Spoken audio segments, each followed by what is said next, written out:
Toleo jipya la mukawama wa Lebanon halionekani sana, lakini linalenga shabaha kwa usahihi mkubwa zaidi.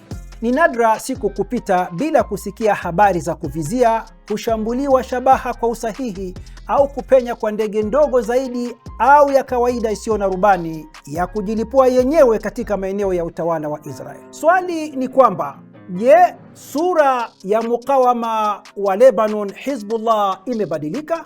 Kwa kawaida kuna ukweli fulani ambao hupotelea katikati ya chambuzi.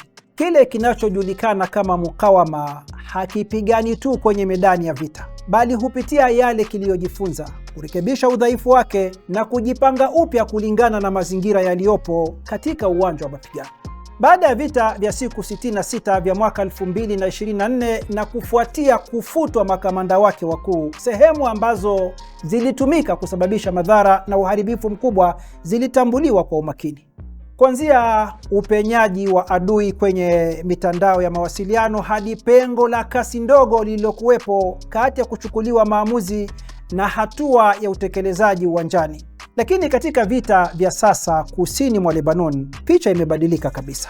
Ripoti zinaonyesha kwamba mapigo yanatolewa kutokea pande kadhaa kwa wakati mmoja. Vikosi vya wapiganaji wa Hizbullah havikumbwi tena na mkwamo wa muda mrefu na wa kioperesheni, na mlolongo wa amri au kamandi haujasambaratika chini ya mashinikizo makali zaidi. Jambo muhimu ni kwamba badala ya kuwasilisha malengo makubwa na mengi katika mstari wa mbele wa vita, mukawama wa Lebanon Hizbullah sasa unatekeleza mfumo na mbinu nyepesi zaidi, ambapo sasa askari wachache wenye ujuzi mkubwa na wa hali ya juu na wanaotumia gharama ya chini wanatumika, swala ambalo linamuia vigumu sana adui kufuatilia na kuwalenga.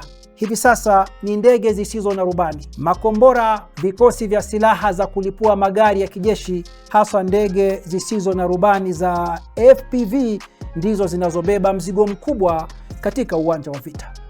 Kwa lugha iliyo wazi zaidi, mantiki ya idadi kubwa zaidi imeondolewa na nafasi yake imechukuliwa na mantiki ya mapigo sahihi zaidi, gharama ya chini zaidi na ya kudumu muda mrefu zaidi.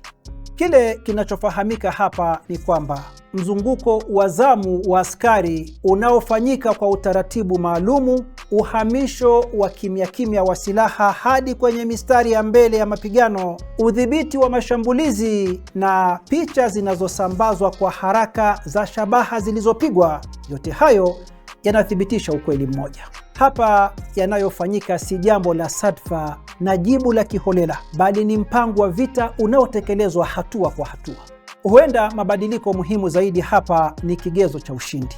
Hakuna tena haja ya kushikilia kila nchi ya ardhi kwa gharama yoyote ile. Lengo kuu ni kuzuia Israel kujianzishia eneo thabiti katika ardhi ya Lebanon na kuhakikisha kwamba kila siku inayopita inalipa gharama kubwa. Kwa ufupi ni kwamba katika ng'ambo ile ya mpaka, uwanja wa vita umekuwa mchezo wa kuchosha na kukatisha tamaa. Mchezo ambao ndani yake akili, subira, ubadilishaji mbinu na mipango ya operesheni ni muhimu zaidi kuliko maonyesho makubwa ya kijeshi. Hii ndio ishara halisi ya nguvu ya taasisi ya kijeshi, kwa maana ya uwezo wa kuendelea kubakia hai, kujifunza na kuibuka na toleo jipya ambalo ni hatari zaidi kuliko la kabla yake.